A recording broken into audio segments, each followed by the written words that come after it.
Over line. Okay, thank you. Good evening, everyone, and welcome to the regularly scheduled mayor and council meeting for Tuesday, October 11th, 2022. Please join me in a moment of silence, followed by the pledge of allegiance.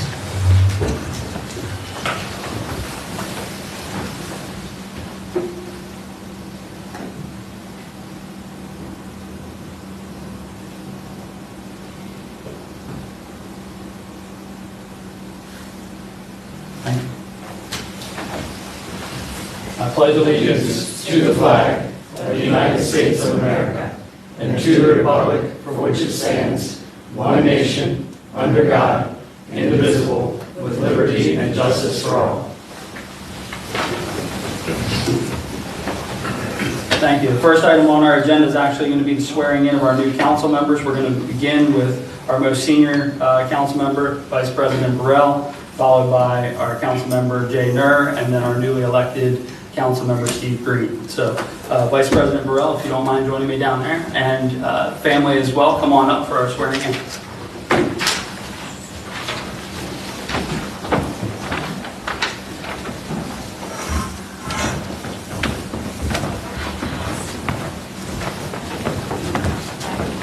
Dean, if you don't mind standing to my right, and family, you can be to his right. Okay. With me this evening, I have my wife Valerie, my daughter Keisha, and my grandson Joshua. Thank you. And I always say that this job is a family affair. A lot of our work does bleed over into the home life. It takes away a little bit from the time that we get to spend with those that we love. So I think it's only fitting that the service is extended all the way down to the family. And I'm glad that you're here with us tonight. So, Councilmember Burrell, if you don't mind raising your right hand and repeating after me. I will. I, your name, I, Dean Burrell, do swear and affirm do swear and affirm that I will support the Constitution of the United States that I will support the Constitution of the United States and that I will be faithful and that I will be faithful and bear true allegiance and bear true allegiance to the state of Maryland to the state of Maryland and support the Constitution and laws thereof, and support the Constitution and laws thereof, and that I will, and that I will, with the best of my skill and judgment, with the best of my skill and judgment, diligently and faithfully, diligently and faithfully, without partiality or prejudice, without partiality or prejudice, execute the office of council member of the town of Berlin, execute the office of council member of the town of Berlin, according to the Constitution and laws of this state. according to the Constitution and laws of this state. Congratulations. Thank you.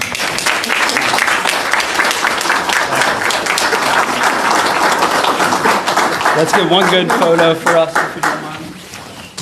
One good photo of us.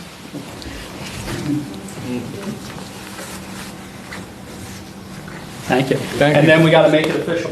So, Vice President Burrell.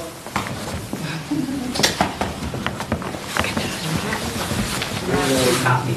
One for Mr. Borelli. Okay.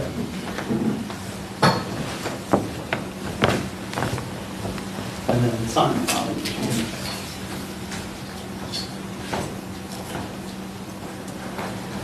Thanks, sir. Thank you. It's not too late, Steve. You got about 10 minutes.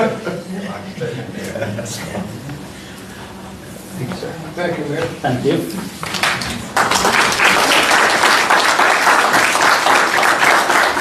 Up next, if we could have Councilmember Jay Nur.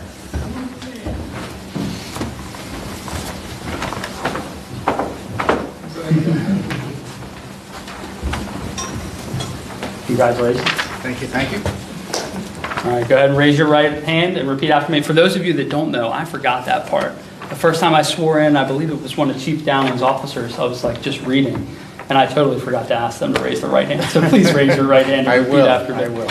I, Jay Nur, Jay Nur, do support and affirm that, do support and affirm that I will support the Constitution of the United States that I will support the Constitution of the United States and that I will and that I will be faithful and bear true allegiance and be faithful and bear true allegiance to the state of Maryland to the state of Maryland and support the Constitution and support the Constitution and laws thereof, and laws thereof, and that I will, and that I will, to the best of my skill and judgment, to the best of my skill and judgment, diligently and faithfully, diligently and faithfully, without partiality or prejudice, without partiality or prejudice, execute the office of execute the office of council member of the town of Berlin, council member of the town of Berlin, according to the Constitution and laws of this state. according to the Constitution and laws of this state.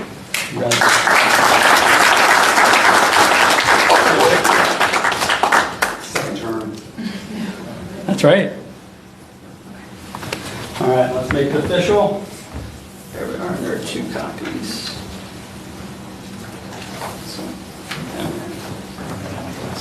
Oh, that's okay. Top line. Yep.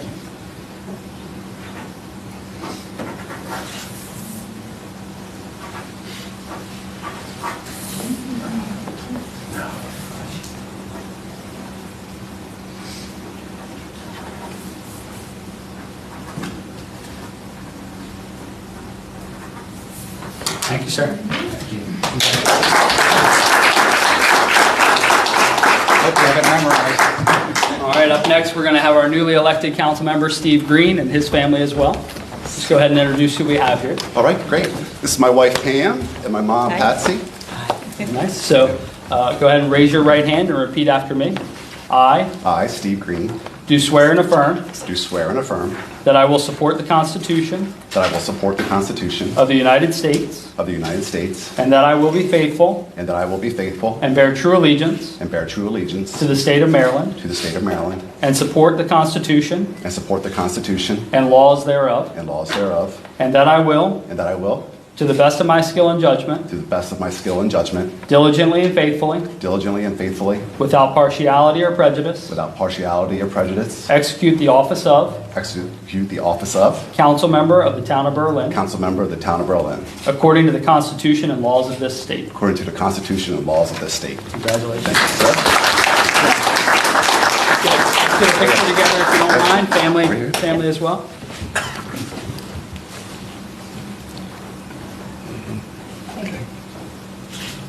Thank you. And then let's make it official.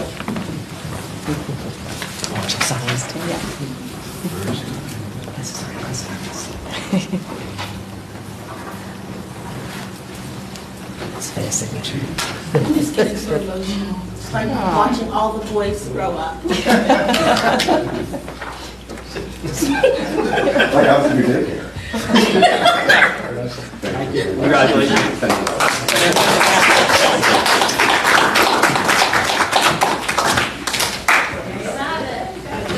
And Steve, yes, please join us up here.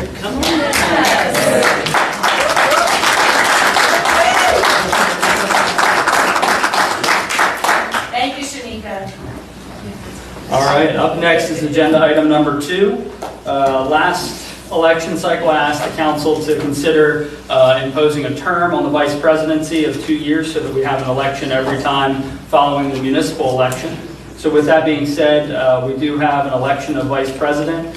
I do want to say my colleague, I don't have a vote in the matter, by the way, but my colleague, Vice President Burrell, and I have worked well together over the past 2 years, and then as council members as well. So I do respect and value your opinion, and I thank you for that, sir. Well, I'll just jump in. Councilmember Burrell, would you like to continue in the role? Absolutely. Like watching your children grow up. All right, well, if there's no objection, I'll just make the motion that Councilmember Burrell continue on as Vice President of the Council. So I have a motion by Councilmember Orris. Second. I have a second by Councilmember Nur to elect our Vice President Dean Burrell for another 2-year term. All in favor say aye. Aye. All opposed? Let the record reflect that it's unanimous. Councilmember Burrell will be serving for an additional 2 years as our Vice President, and that all council members are present. Thank you.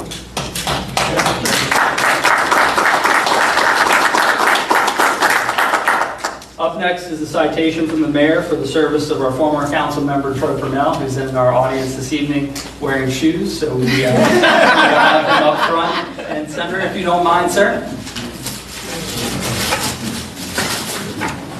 If it wasn't so cold, I'd be here in board shorts. Well, thank you, sir. Thanks for joining us. Thank you for your service. Come on over here. So on behalf of myself, our colleagues, our new colleague, all of our department heads and the citizens and employees of the town of Berlin, thank you for your service. I do want to extend this citation of recognition to you on behalf of the citizens of the town of Berlin. I'm pleased to present this certificate to Councilmember Troy Purnell in recognition of your service to the citizens of the town of Berlin. We thank you for your leadership and support to our community and the contributions you have made over the past 14 years. All right. So thank you very much. I've enjoyed the debate. I know we haven't always been on the same side of issues, but I do say this often, and I've said this to you as well. I think that having a diverse group of members up here, a diverse set of opinions and backgrounds really culminates into the best possible action forward. So I appreciate the debate, and I hope it continues Oh, it will. here or via coffee or over the phone. It's always appreciated. No So problem. Thank you very much. thank you.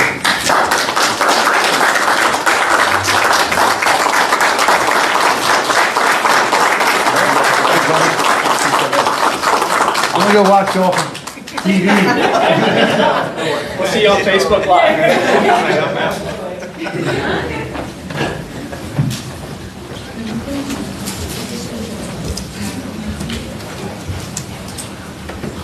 If you all had been here 15 minutes earlier, you would have heard me pound away on that plaque, trying to nail it together. All right, so up next is the approval of the minutes for our regular session of September 26, 2022. Motion to approve? So I have a motion by Councilmember Nur, Second. second by Councilmember Morris. All in favor, say aye. Aye. All opposed? Let the record reflect that the regular session minutes of September 26, 2022 passed unanimously. Up next is the approval of our work session minutes from September 26, 2022. Motion to approve. I have a motion by Councilmember Morris. Thank you. Second. I have a second by Councilmember Nichols. All in favor, say aye. Aye. Let the record reflect that the work session minutes of September 26, 2022 passed unanimously. Steve, did I hear ayes for both of those? Yes. Okay, thank you. Up next is agenda item number 5, which is disc golf with their 6-month review. And do we have Sean, the members of Eastbound Disc Golf, please come forward and just say your names, and we look forward to hearing the presentation. How you doing? I'm Randolph Preston. I'm Information Officer for Eastbound Disc Golf. Sean Johnson, I'm actually the treasurer currently for Eastbound Disc Golf. Thank you both for being here. Thank you.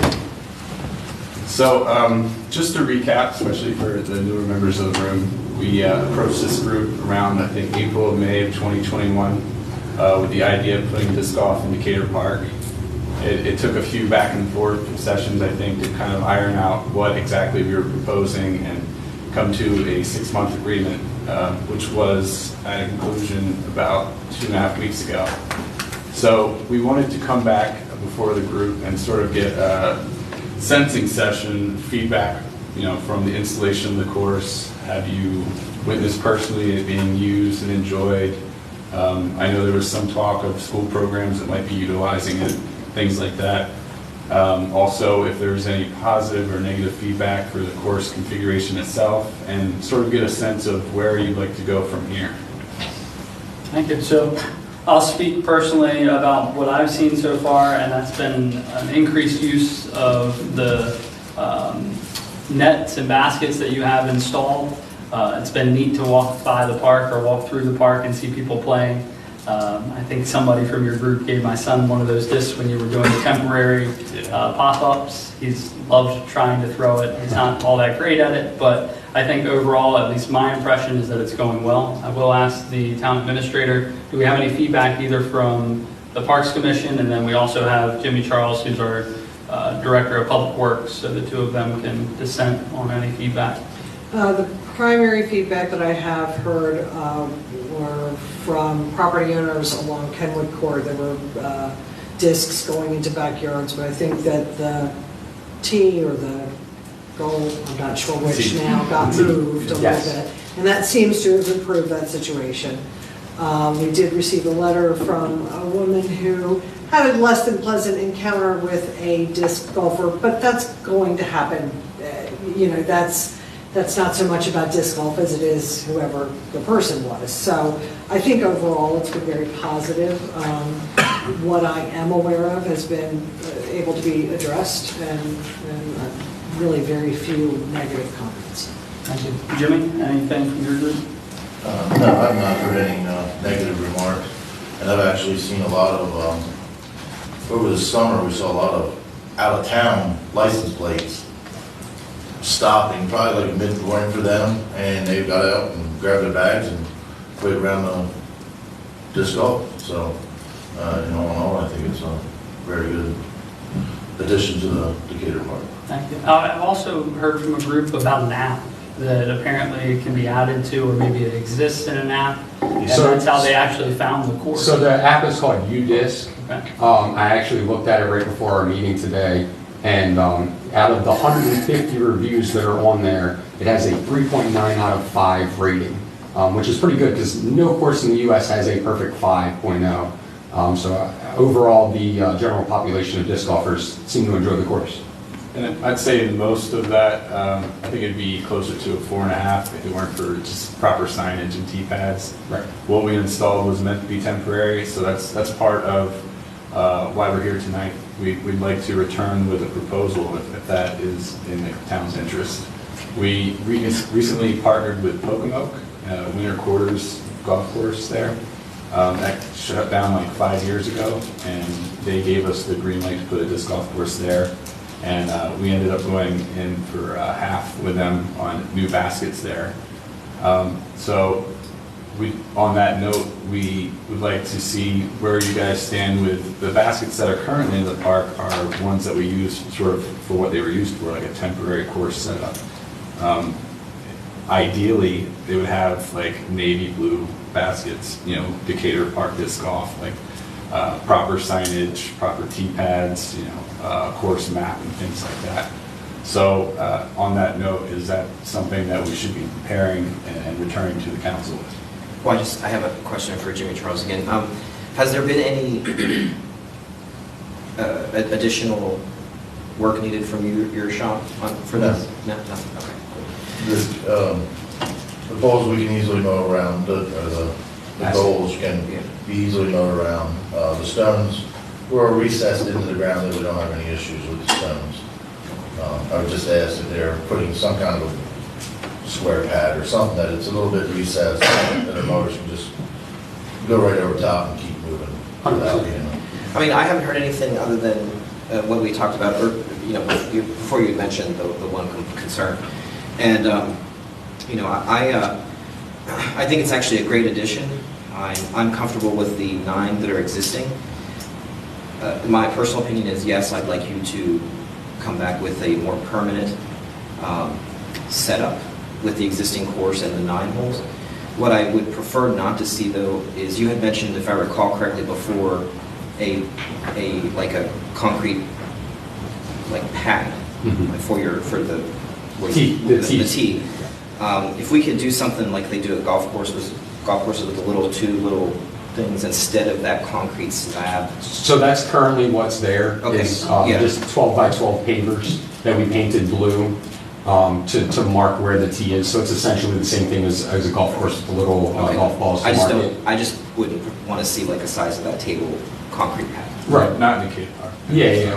We had originally put that out as just kind of like this is what it possibly could be. Right. The perfect scenario, but given the course length and the location, we as a club don't feel it necessary to put in a giant tee pad like it was needed.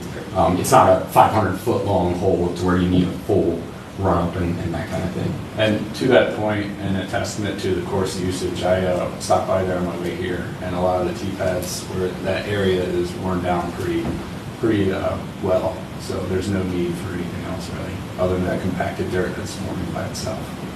I appreciate you taking I would that say, into consideration.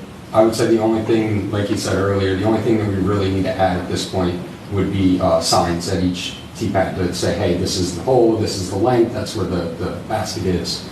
And that's, other than that, it's pretty You set. would provide that? Is that? Yes, Okay. I believe so. Yeah, that's part of the proposal. Yeah. Okay. I'd like to hear any other comments or questions from the council. Yeah, I would just say my experience has been very positive. Every time I've been down there walking the path, I see people using the course and being very respectful of other attendees in the park, doing what they do. So So it's been a great experience, and I applaud you for that. Awesome, thank you. Mr. Mayor, Yes. since this temporary license agreement expired on September 30th, I think the council should make a motion to extend it another 6 months, and then we can work something out if the council wants to differ.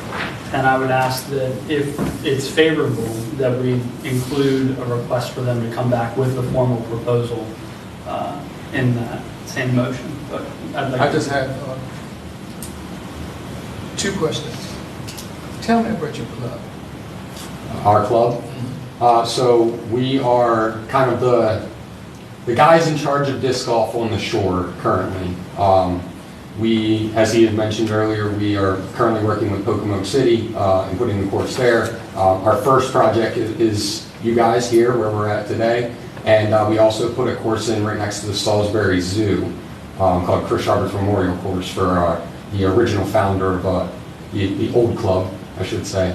But we are just trying to expand disc golf, work with every town in the area to try and let people make people informed of what disc golf is, because it's not very popular. It's not very, not a lot of exposure to it. So I think this project was a good testament to our club mission, and it was to put the course in Decatur Park and just to show the area, like, this is what disc golf, give them exposure to it, and sort of let them decide whether they want to invest in it or not.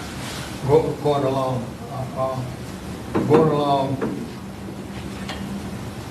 if we get to the point where there are tournaments and things of that nature, would that be a profit-making venue for you and your organization? No. For the type of course that Decatur is, I don't see there being any higher level competitive tournaments. Do you see any avenue for personal profit? No, we're a 501c3 and we live according to that charter. We don't, like, any money, we can provide financial reports, but any money that we take in is for like any event, really, not even here in Decatur. We provide about 120 to 130% of that value. So going along, there will be events that generate income at Decatur Park? No. The most we've done are bag tag rounds, and those are just for fun. The only events that we have held at Stephen Decatur Park have been what we call our tag rounds, which is essentially just like a ranking system. Each tag has a number, just to kind of, best score gets the lowest number. So there's no money exchange, there's no profit to be made. It's just purely a fun thing. I know you had these concerns previously, Yes. and I would love, what avenue can we use to sort of, be very transparent to alleviate any concerns? What I need you to be is men of your word. And that's all it takes. If you say that this is not a profit-making avenue for you or your organization, and you are a nonprofit, and public property or utilities will not be utilized for profit making, I have no problem with your disc golf. I give you my word, it's a labor of love. In fact, 100%. as soon as my shoulder gets right, I'm gonna try. Let me see how. All right, we welcome you out there. Can you tell me how you fund the building of these courses?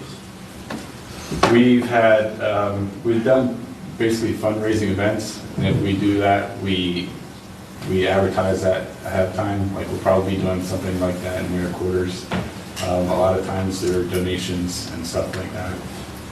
We really only raise money if it's for a particular project. We don't like to have money on hand, just sitting in our account. I will say, what is it, 2 weeks from now, or roughly 2 weeks from now, the Friday before Halloween, we have an event at Track Pond Disc Golf Course in Delaware, and it is a fundraiser for winter quarters, for the baskets and the tee signs and the whole That was course. my question. The winter quarters, that's what it's called, right? The spot in Kokomo. Right. You guys are splitting the cost with this town of, or the city of Kokomo. What are you, what's the proposed size of that facility? So that is it's an old 9-hole traditional golf course. Right.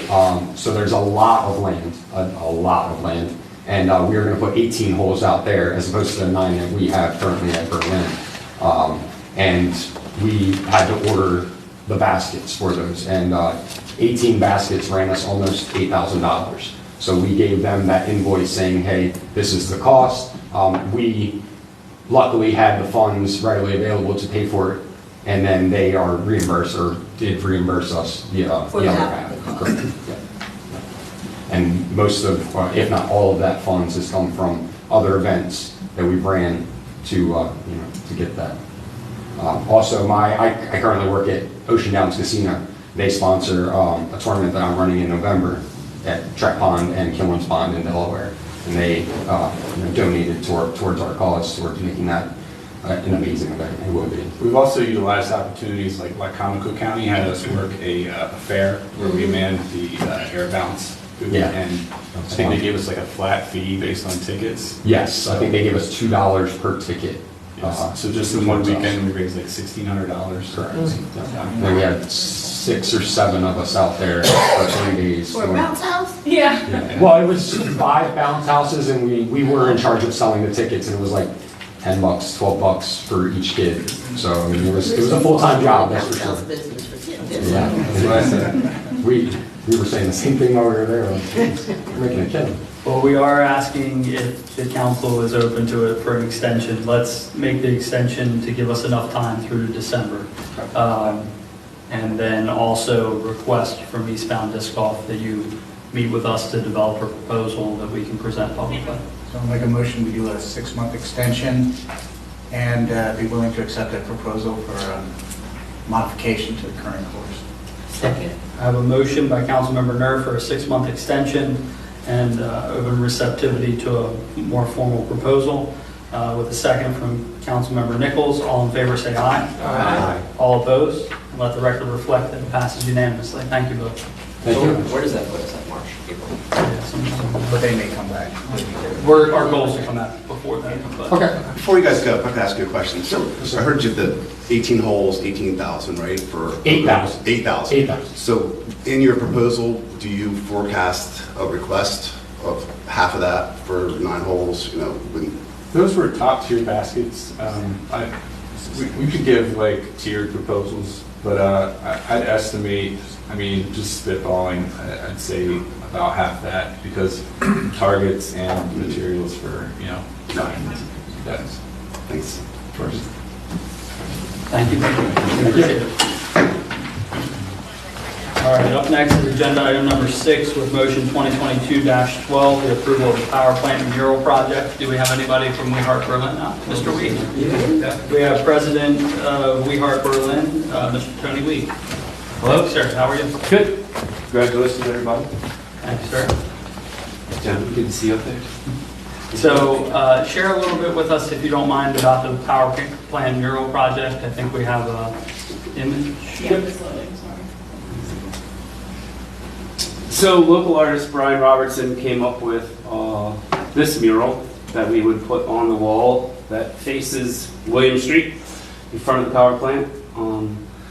It is sort of the artistic touch that we're going to add to the Tables at Burbridge Park project. And Patty Backer is going to add the birds and some other Patty Backer type creatures to it.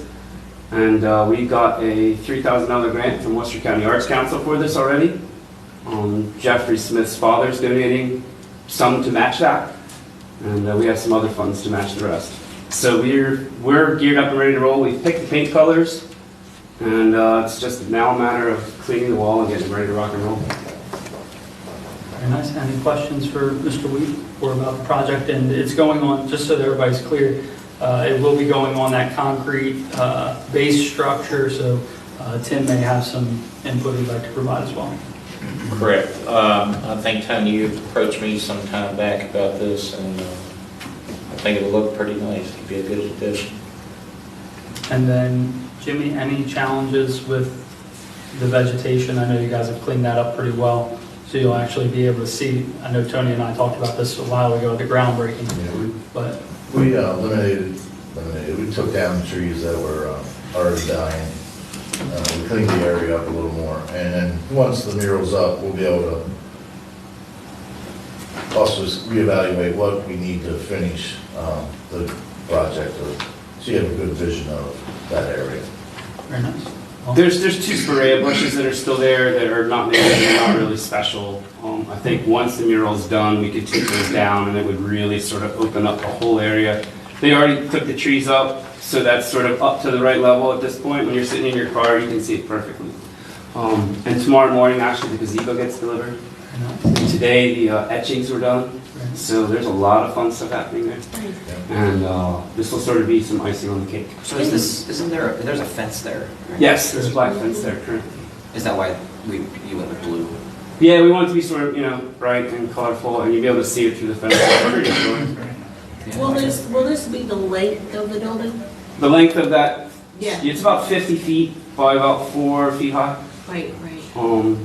And that's the same font that's on the billboard Mhm. out by Acetique for the Berlin. Right. So to keep it all in the same. Tying it together. Correct. So Brian designed this on behalf of Weehart Berlin. Brian and I, yes, we designed this for ourselves for this project, hoping that you guys would be okay with it.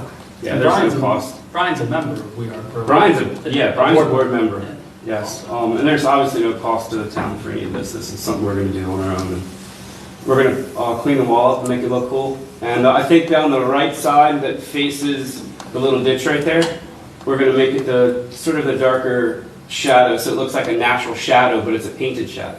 So it'll look pretty cool. Yes. With that being said, we are looking for a motion to approve. So I have Second. a motion by Councilmember Burrell and a second by Councilmember Nichols to approve motion 2022-12, the power plant mural project by Weehart Berlin. All in favor say aye. Aye. All opposed? Let the record reflect that the vote was unanimous. Thank you very much. I like the play on words, I'll say that. I like how it truly not just represents Berlin, but the power plant and the folks that encompass this town. Not just as the citizens, but as the workforce as well. So I appreciate that, thank you. Yes, that was all planned. Thank you. Congratulations on getting the bricks done. Thank you. They look good. I saw a Thank picture you. online. We're getting it.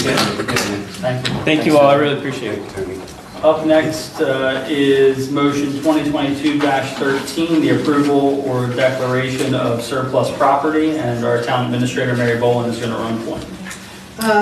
Included in the motion is a list of items that we are declaring as surplus because they are items owned by the town and therefore by the taxpayers of the town. We declare them as surplus so that we can then dispose of them in whatever way. In this case, we are going to offer them up at the town yard sale on the 22nd, see what we can get. It's better than nothing, and beyond that, we'll just see what we end up with and how we can move forward with getting rid of what's left.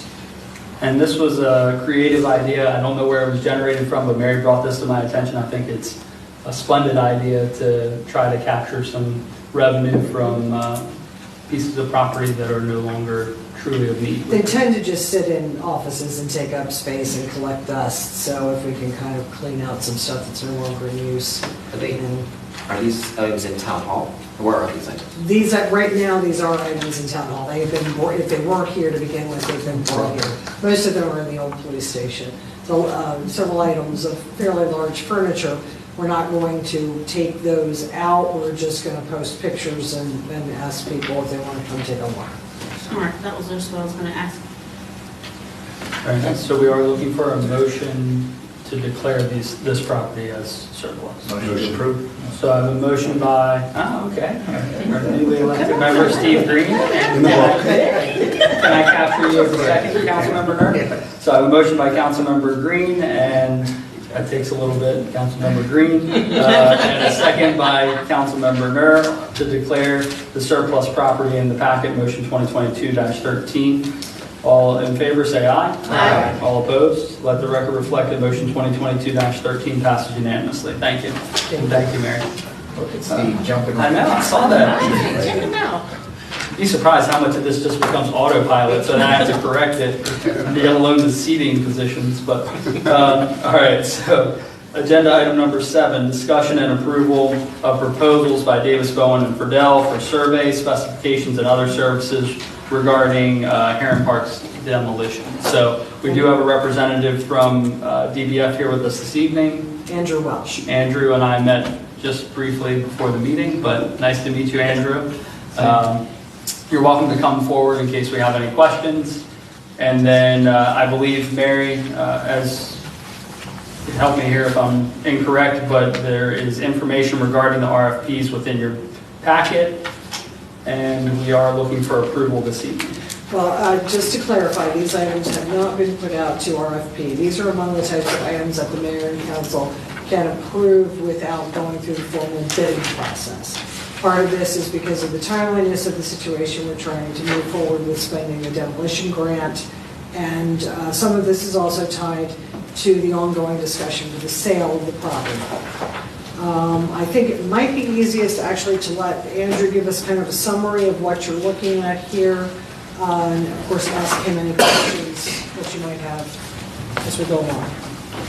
Thank you. And just for the public watching at home, this is regarding strategic demolition funds that were granted by DHCD. Correct. That do have a timeline attached to them, so we do want to get this project underway. And also to clarify, I don't think I actually said this is regarding the former Tyson facility, just so that everybody's clear. Parcel 57. Yes. Okay. I'm Andrew Welch. I'm a structural engineer at DBF.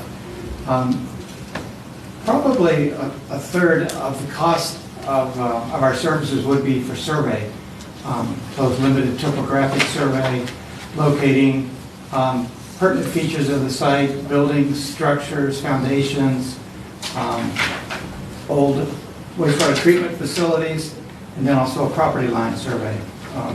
All those are important to develop a set of specifications for a demolition project. And one of the most important things about a demolition project would be to have a mandatory pre-bid meeting. All the contractors who might be interested in bidding would have to tour the plant. And of course, the documents are probably going to be mostly specifications. Any drawings are going to be relatively limited. It's essentially a site plan showing, again, all those pertinent features that we surveyed. The most important thing is that bidders tour the entire building and can formulate their bids based on, knowledge of the plant itself. And then in our proposal, we did list, what the bid documents would include, 15 items there.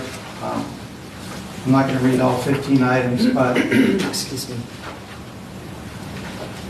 some of them are very specific.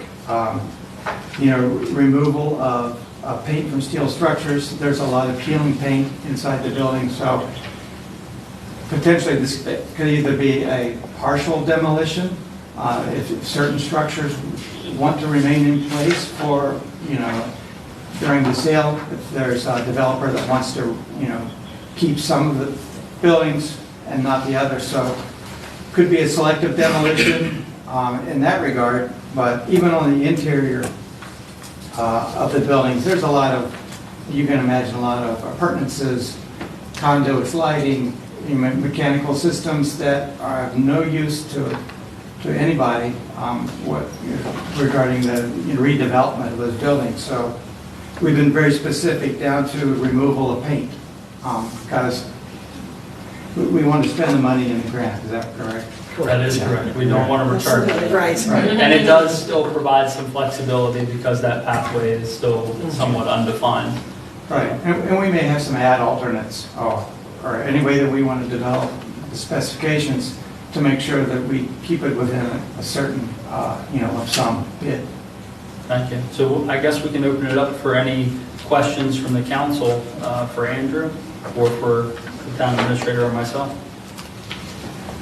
So I have a question in terms of doing the survey and identifying the property boundaries. Do you report back to mayor, council, and staff if there's any encroachment into those boundaries? I think the survey, you know, if that bears that out, then yeah, we would Well, probably. the survey, you wouldn't show if other people have things on our property, on town property. Well, if there were, I mean, we typically are not going to locate vehicles. But So people I'm are asking you vehicles. if you mark the boundaries and see things that, an encroachment, would that be reported back to the town? So we're aware of it. Yeah, I don't know that we're going to report vehicles, but I think that our drawings would, and markings in the field will bear that out. Okay.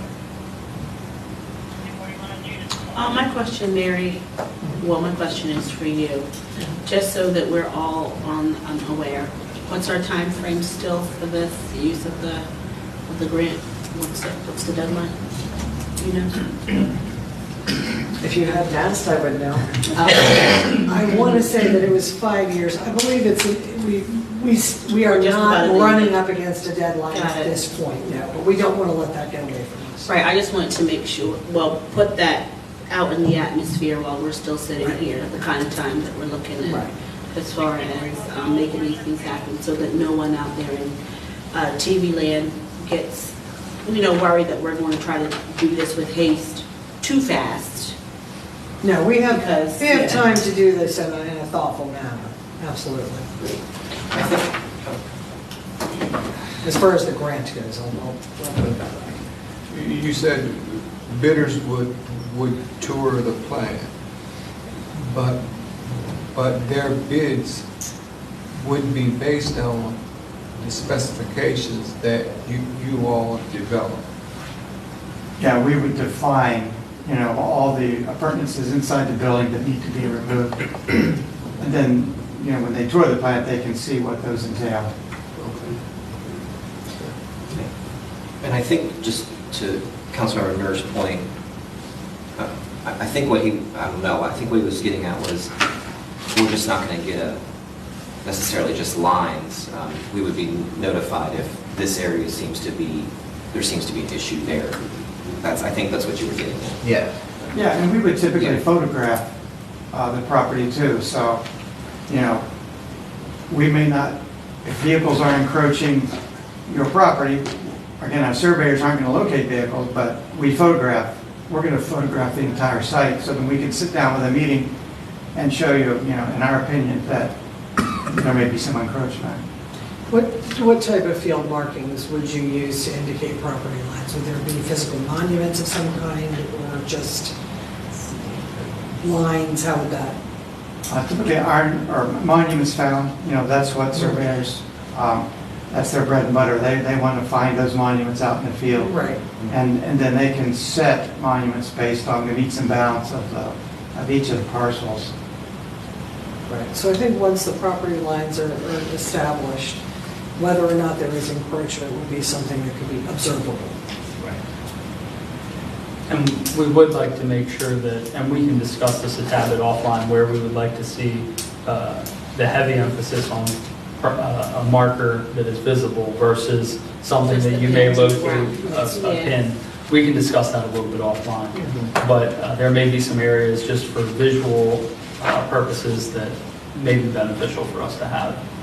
Yeah, if we flag know or where something. those potential property corners are, we can make sure that we, you know, put forth maybe some extra effort to document that.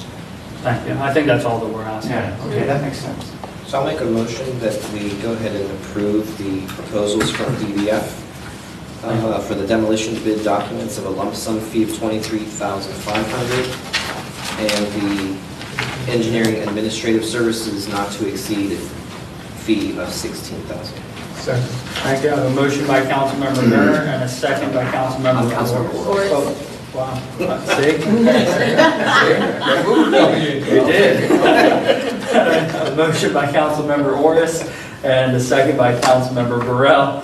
All in favor say aye. Aye. All opposed? And let the record reflect that the DBF proposals were both approved unanimously. Thank you, Andrew. Thank you. Up next is, I feel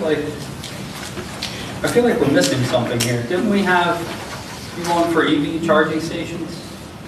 No, we weren't able to get that paperwork Oh, right in okay. time, so All right. it'll be pushed to the October. My apologies. 24th meeting. So up next is agenda item number 8, the town administrator's report. The first thing that I have is included in your packet an email from the Water Resources Director regarding a broken effluent pump at the wastewater plant. This was also emailed to you last week so that we could move forward with the emergency repair. And we did receive approval from 4 council members. So we have gone ahead and moved on with that purchase, but we didn't want to announce that publicly because the price is over the $10,000. So the total price was $19,810 to AC Schultes. And as Mr. Latchin explained in his email, this is one of the 2 pumps, and forgive me if I misstate anything here, Jamie. I trust he's at home watching this. And one of the 2 pumps that is in operation to move effluent at the wastewater plant. So you don't want to go without very long. No. And if anyone's wondering what effluent is, it's what you think it is. You can Google it. Thank you. Any additional? No, nothing additional, just wanted to make that a public announcement. I do have a couple of other things just as part of my report. I want to congratulate and welcome Councilmember Green, and of course congratulate Councilmember Burrell and Nur for rejoining the council as it were. We had the bid opening for the wage compensation and classification study last Friday. I won't actually take any thunder away from Kelsey. She was here to do that opening. A lot of information for us to digest, and so that's something that we will be bringing back to you at some point. The Fall Glow Walk is scheduled for Friday, November the 4th. A lot of fun. We need volunteers to kind of stand on corners and direct walkers, so anyone Not just interested- direct walkers, but you've got to cheer them You've got on. to cheer them on, that's right. I'll be Shanika's, ending the pack again this and year, yes, and so Kelsey I'll will bring up the rear. make I'll sure be the front. everybody doesn't get lost. Make sure we don't have any stragglers. And I will be out of the office all of next week, and that is all that I have. Thank you. Thank you.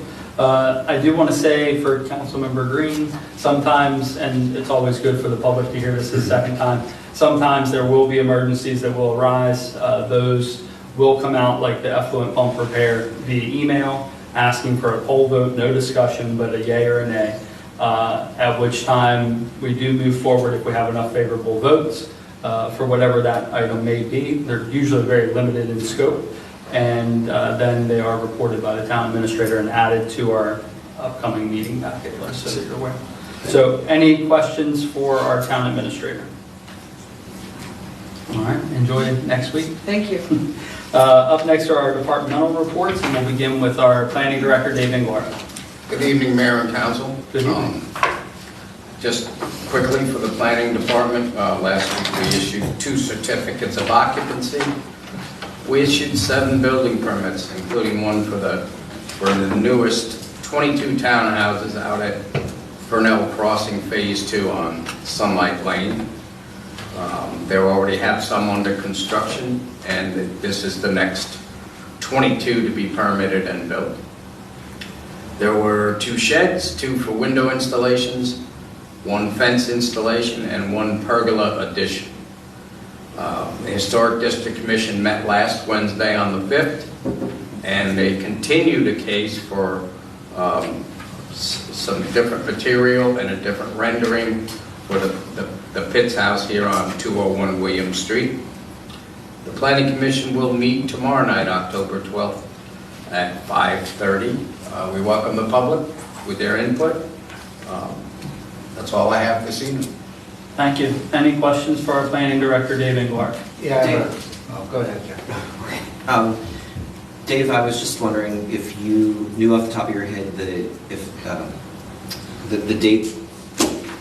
effective date of the short-term rental ordinance.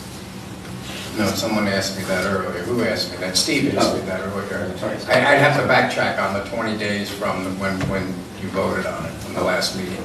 But it's this month. It's right around now. Yeah. And I was talking with MDIA today, as a matter of fact, with Alan Coppage. He's in charge of the inspectors. I was hoping to get some inspections done on the applications we have on the homes this week, but he had 3 of his inspectors, the 3 that actually come here, all in like continuing education this week for code updates. So he said, we can't do it this week.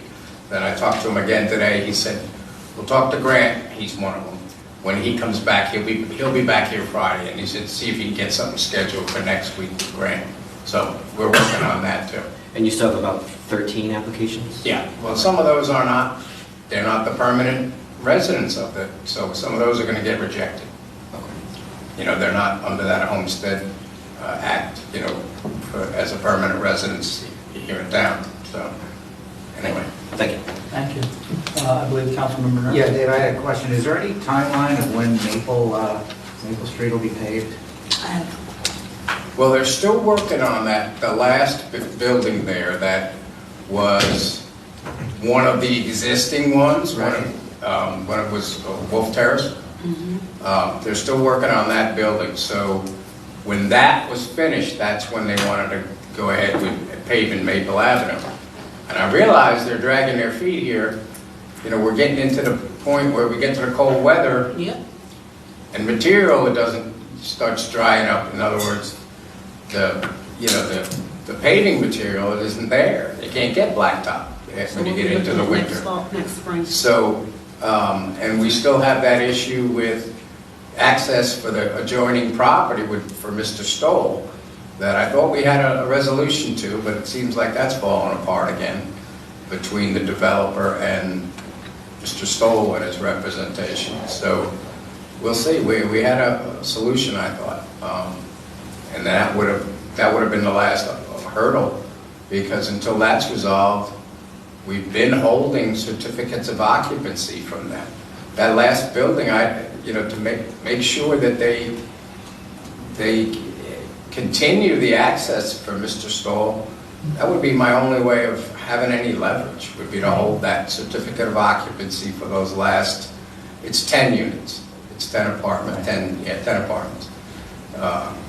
So you can withhold that for the paving and the access? Yeah, they have to meet those conditions. That was our public works agreement. Transfer of property. And that was our transfer of property agreement too. Yeah. So. And when we did that, good Lord, the night that we were all voted in, that was 2 years ago. That's ridiculous. Yeah. Yeah, so. Well, it's taken that long to, to finish the and project. I understand the process. It's a beautiful project if you go back there. Yes, you've been there. Yeah, it is. Well, what an improvement, and I think that was from the start, we thought that, but these little, they're not so little, some of them, but these issues at the end are Well, the issues kind of are what make frustrating. it a less appealing project. Yeah. Because to me, it's not that beautiful until they do what they're supposed to. Do it right. That's just, you know what I mean? Do it right. I do know what you mean, because I'm the one dealing with all the headaches. I believe it, I know you continue, are. so- And I appreciate that you are I- holding fast to what, you know what I'm saying? That you are really being steadfast and not, I was happy to see that project get redeveloped though, because it was looking sad, so, and it really is a much nicer project. Good quality housing units for people. That's all you can ask for. So. Thank you. Any additional questions for our planning director? All right, if not, our electric utility director, Tim Lauren. Good evening, Mayor and Council. First of all, I'd like to say congratulations to Steve. Welcome to the council. Thank you. Congratulations to Dean Burrell and Junior. And I think I know who we're going to have until I retire. hey, stop So what do you say? What do you say? That's 2 years. Chief Dowling, pull that microphone. 2 years. Pull that microphone. He's talking about. That's news to me. No, I'm just saying I know who I've got for 2 years. 2 years. Thank you. Anyway, I caught everybody off guard. Yes, you did. First of all, we had kind of a quiet couple of weeks. We had demand reads, meter reading, and solar reads. Over at the police department, we removed a tree that was in pretty bad shape over there. We removed that. Then over at Prospect Drive, which was at the very end of the property, we had a power outage that occurred over there. It was from a tree limb that was broke out of a tree and fell across a overhead transformer and took out the line. And then over at the power plant, we had some wastewater and water line issues at the plant. So we had to work on getting those repaired, which the water department helped us with that. So we took care of that. In the downtown area, from all the rain that we had the past couple of weeks, the GFI receptacles that feed the Christmas tree lights that are up in the trees, we had to replace a few of those because once they get damp and get wet, basically you have to replace them. So we took care of that. Then also around town in various locations, we had pole top maintenance and system inspection. And then various locations was tree trimming and street light repairs.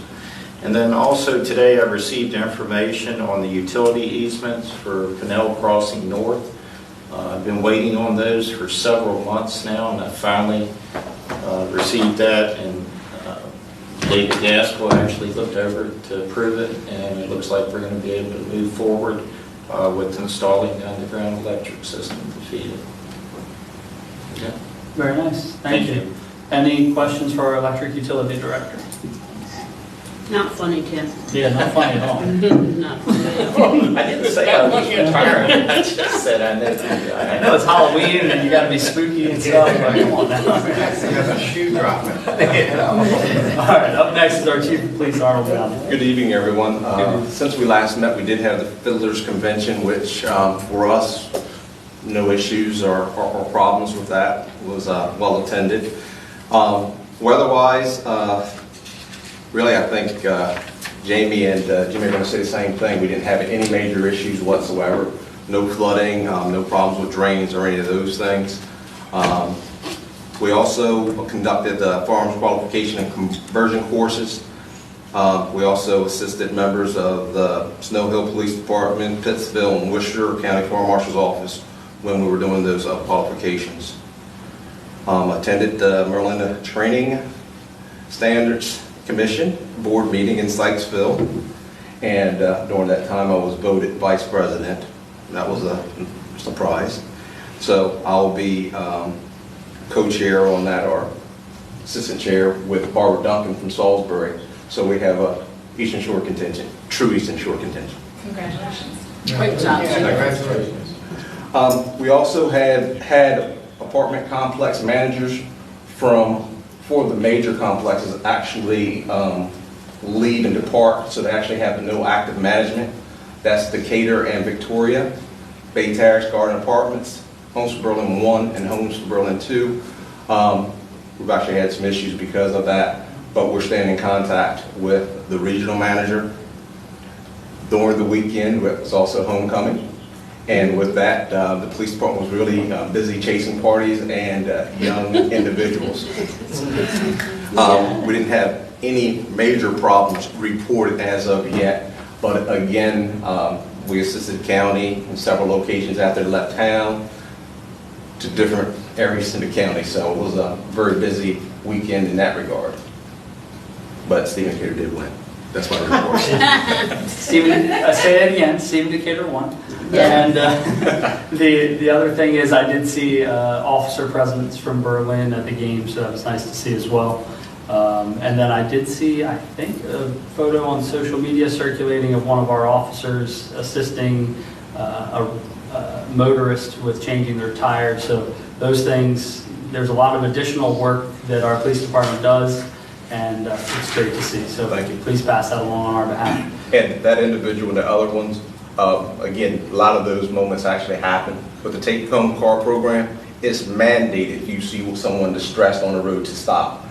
Whoever made the comment that several police go by them on a regular basis, that is not what we believe in. And again, that's our mission, to go ahead and assist the public. It doesn't make a difference if they're in town or out of town. So we were definitely up there, and we'll say his name out loud. Senior Officer Bratton, again, does a wonderful job, and I'm very proud of him. We are too, so thank you. Any questions for our Chief of Police? Thank you for busting up some parties this weekend. I appreciate that as a parent of high schoolers. Thank you. Was any across the street? What? I'm just asking. No. But you did have parties next door. Wedding, yes. All right, Town Attorney David Gaskell, anything to report? No, I don't have it. Good day when that happens. Our Finance Director Natalie Slay. Good evening. Thank you. We're working on pretty much the same projects that we continue on. The water sewer capital fee, capital service fee, billing department and customer service working on implementing. We have conducted a mass upload, which Tyler did not charge us for, so basically all the accounts are updated. But with that said, some of them get missed, so they're going manually, bill by bill, making sure that everything is correct. And also I mentioned in the last meeting that those who have multiple meters or sprinklers, the amount of spaces, the lines shifted. So some bills now are printed on 2 pages, and we're trying to eliminate that. So we're going to come to conclusion whether we're going to remove a graph on the bottom to some of those who have, for example, sprinkler meters, or maybe we can figure it out another way of shifting something, because 2 pages is not really efficient to print and stuff. With that said, we got a new printing stuff and machine downstairs, which is updated, upgraded. It's a list piece of equipment, but it's more efficient and does a better job. Today was staffing the new bills and mailing.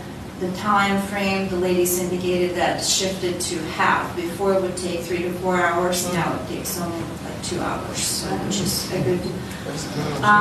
But with that, I would advocate to pass it along to as many people as possible to sign up for e-billing. We're up to 300 accounts. We have not heard any complaints. It's only beneficial. Every person would receive notifications through the emails. They can view their bills, and still, if they do opt out later on, I would like to print a bill, we can still do that later. So it's not permanent, but it saves definitely the paper, the time, and the postage stamps. Also, I would like to note that it's time for going to Thanksgiving and New Year, and we would be mailing some information, a letter from the mayor to donate to Energy Efficient Fund. The monies are contributed to the low-income families who are struggling with paying the electric bills only down the year, and the town matches up to $10,000. This is our Shore Up program that we've been conducting for so many years, and we don't have to do it, but we choose to for the good faith, and I think it's very beneficial and helpful for people who are in need during the winter times or hot days. In the email, Mary forwarded to all of you about the homestead credit. In the past, we have not changed the rate for the homestead credit. Okay, let me back up. I'm just going to read it from the website. What is homestead credit? First of all, just to bring you up to speed. The homestead credit is to help homeowners deal with the large assessment increase on the principal residence. So basically what it means, if we go into reassessment and we have a percent to cap it, if your home was assessed at 100 and all of a sudden it's assessed at 120, the municipality and the state of Maryland has a cap. The maximum is 10%. The state of Maryland has 10% at the maximum.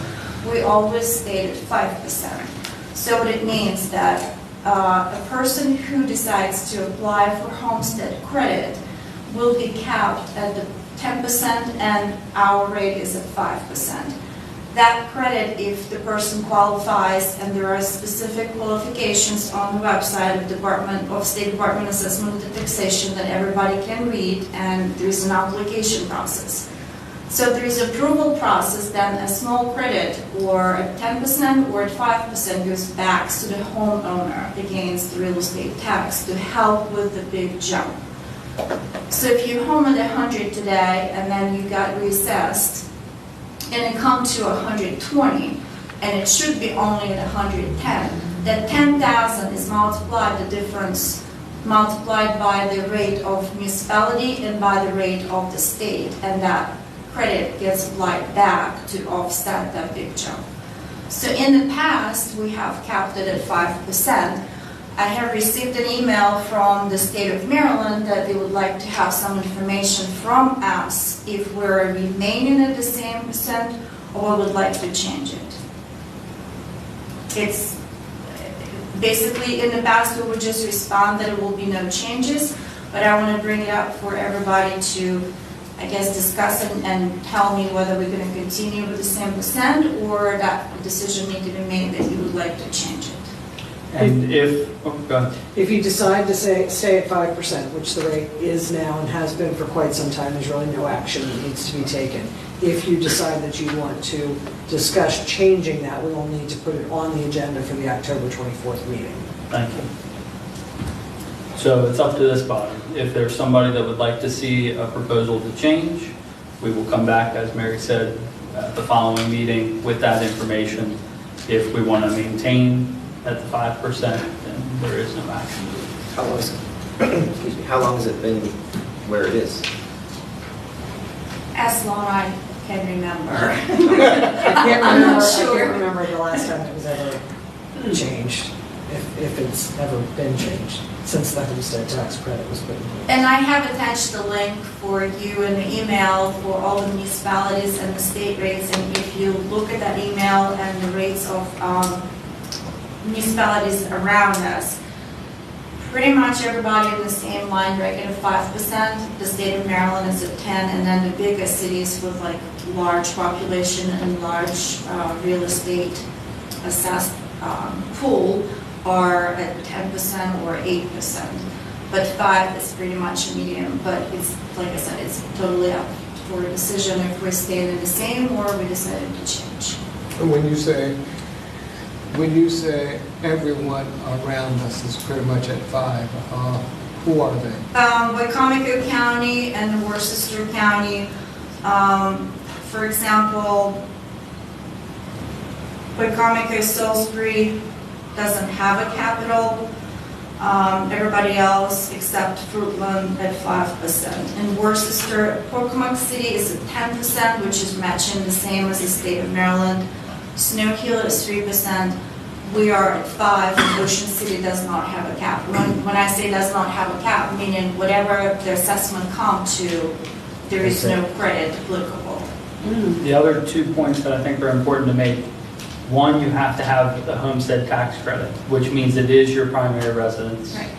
And 2, if there's an arm's length transaction, say the same house with the assessment of 120, if that person sold their home, whatever that sale value is, that is the new assessed value. This would not be applicable to that. So the person have to live 3 or more years, minimum 3. So there are certain rules that apply when you do the application online.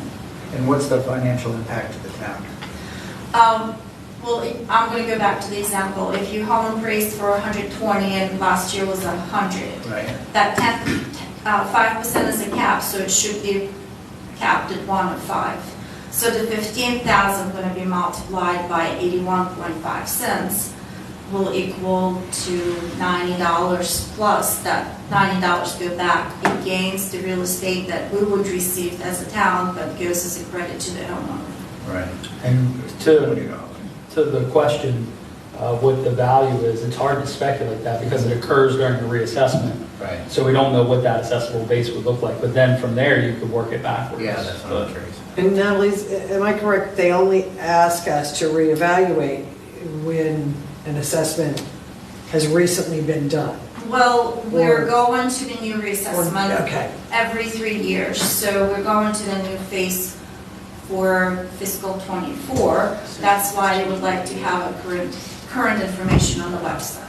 So it is not something they ask for every year?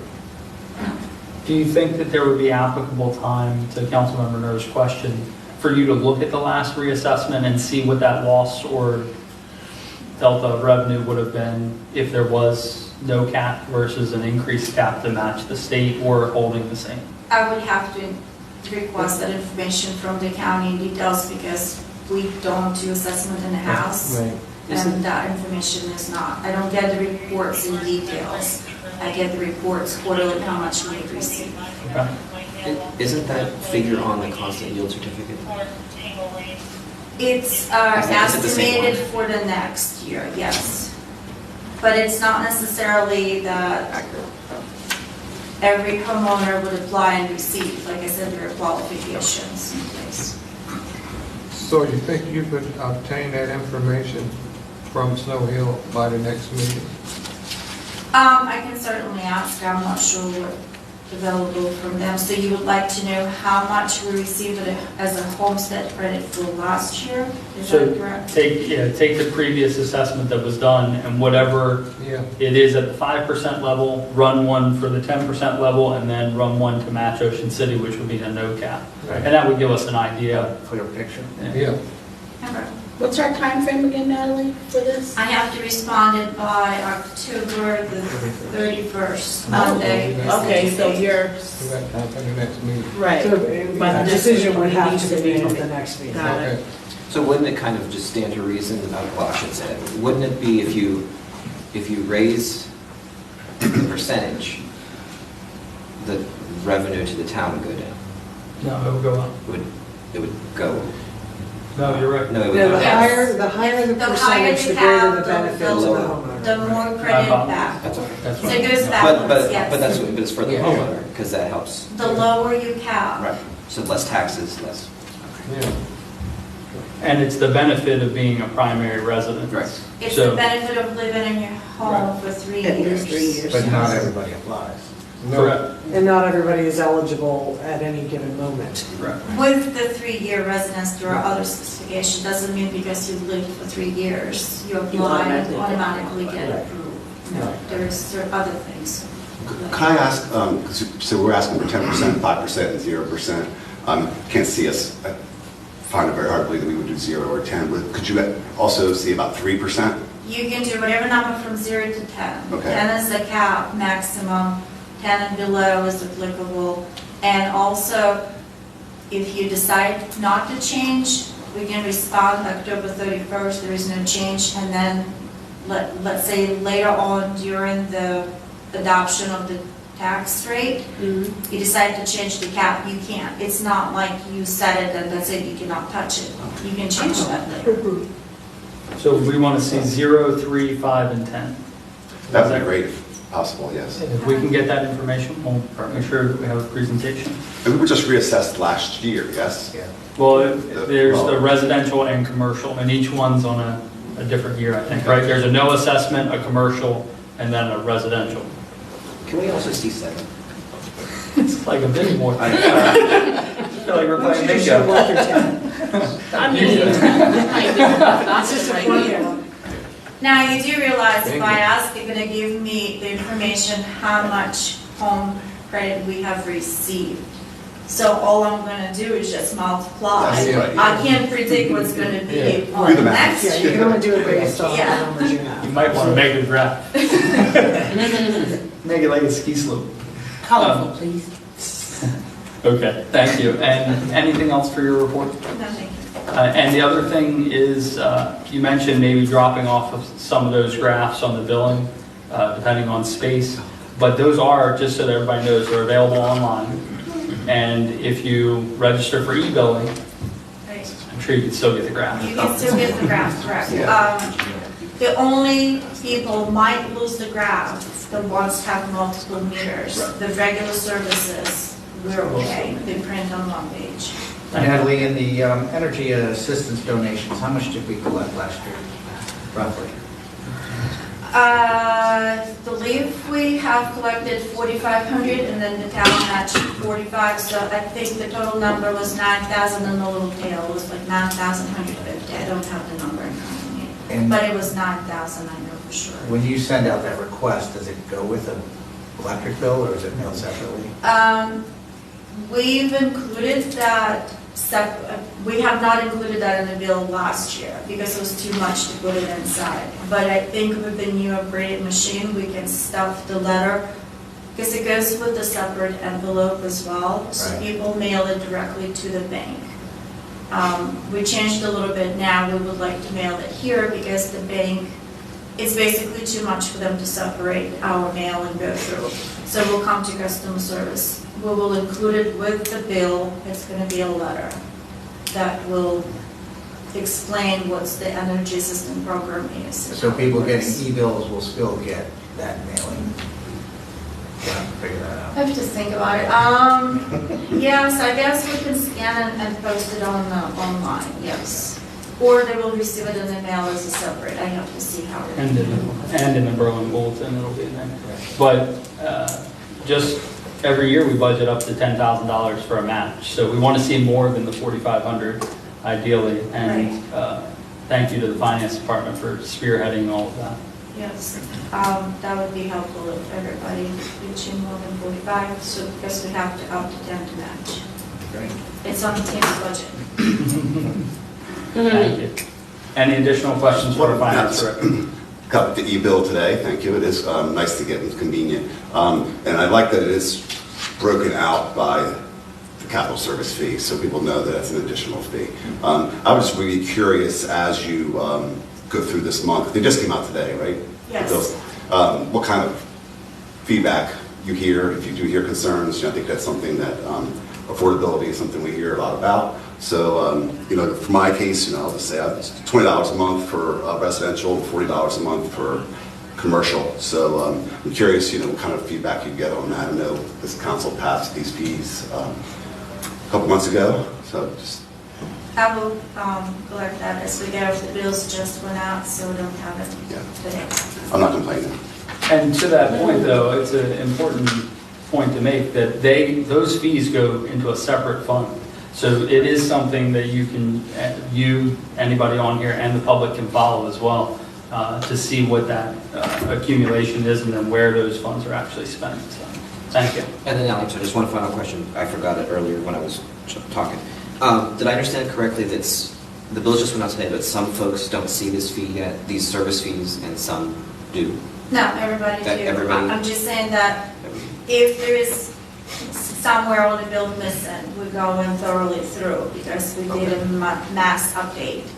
So if somebody is missing, then we will catch it, definitely. I think Melissa and Michelle and Blakely, they've gone through the bills one by one, and I'm pretty sure everybody will get it. Okay, thank you. Thank you. Up next is our Public Works Director, Jimmy Charles. Good evening, Mayor and Council. Congratulations all on our new council members and our existing ones. I'm going to start off our sweeper. Last week we took our sweeper back up just for general software updates, minor adjustments to its head. We've had the sweeper a little over a year now, and everything was going well with it, but we just want to make sure there was nothing, computer updates, and then there was a couple minor adjustments we wanted to check, but all is well.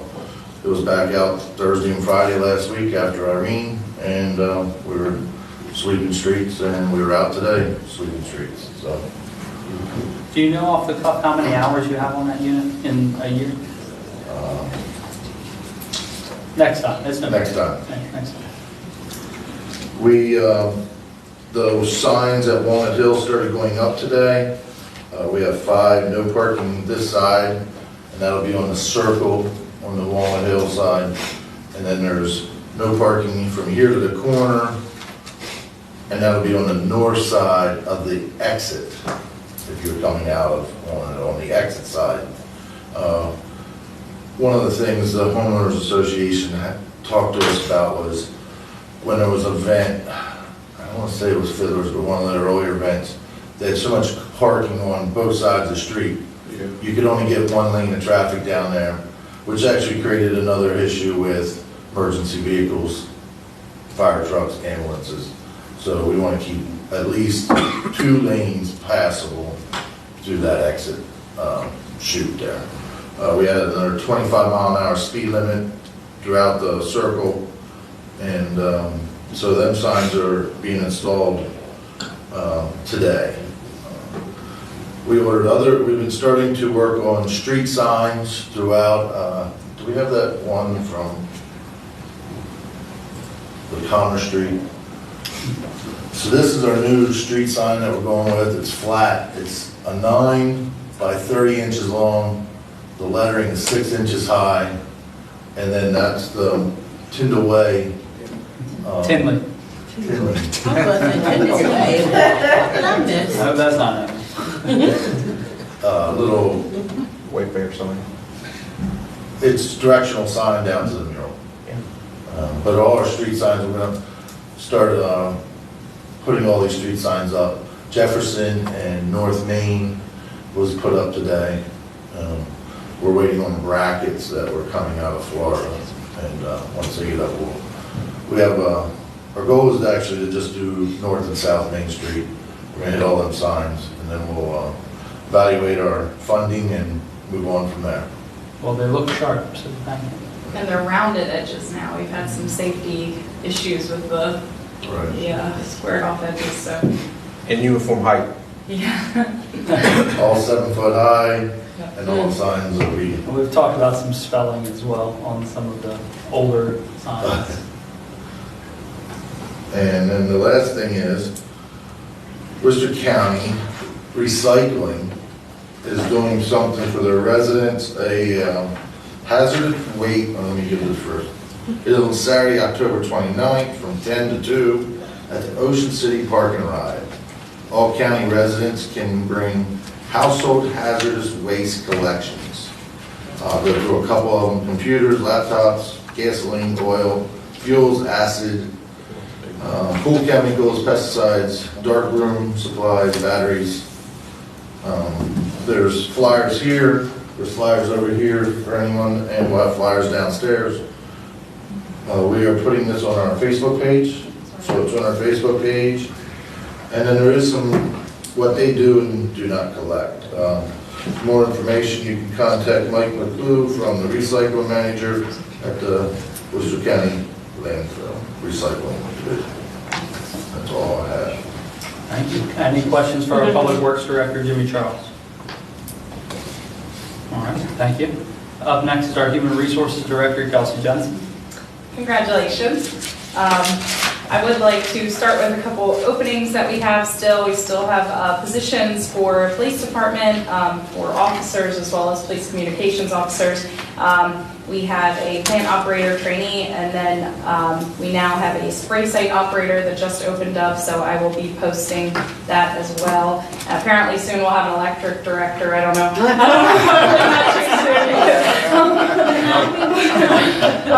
And then we did go ahead and we mentioned in the last meeting that we made an offer to someone for the mayor's assistant's position in the elected department, so I don't know if you want to state who it is or you. Yeah, I didn't know where we stood on the. Yeah, everything was okay. good. Yes, she's accepted. We're good. A local resident, Brianna Bowen, will be taking the mayor's assistant position and spearheading public information for the town. So yeah, we're excited for her start, which will be October 24th. Yep. So some of you that are local may know Ms. Bowen. Congratulations. Very, very big congratulations. Yeah, so she'll be starting the 24th. She will come in next week to do her new hire paperwork because I am out the 24th, so we just want to make sure we have all of that good to go. I inputted all of the changes you guys have made for the police department, so those are all now in effect. We coordinated a training with Legit for civility in the workplace and harassment. I thought that went really well. He did a great presentation for staff. I'll skip some of this boring stuff. We send a quarterly leave report to all the department heads, just notifying them of staff vacation, comp time. We started that probably a year ago, so I sent that out. We completed the bid opening. We received 2 bids. We do need to kind of get into this a little bit more, but did receive 2 bids for the salary survey. We did get our final audit back from Chesapeake Employers Insurance. Some years we get money back, sometimes we owe money. This year we did owe just shy of $12,000. It was due to the frequency of some injuries as well as overtime that's in the budget because salaries are a big impact on the workers' comp budget because they have to, their payments are made based on what somebody's earnings are. So we did see an increase there, so that hopefully will be now next year. But lastly, the handbook updates, we were going to try to have those for you guys on October 24th, but as I mentioned, I had something come up that day, so I now will not be able to be here that day, so we've decided to just push it to the next meeting, so that will be November 14th then.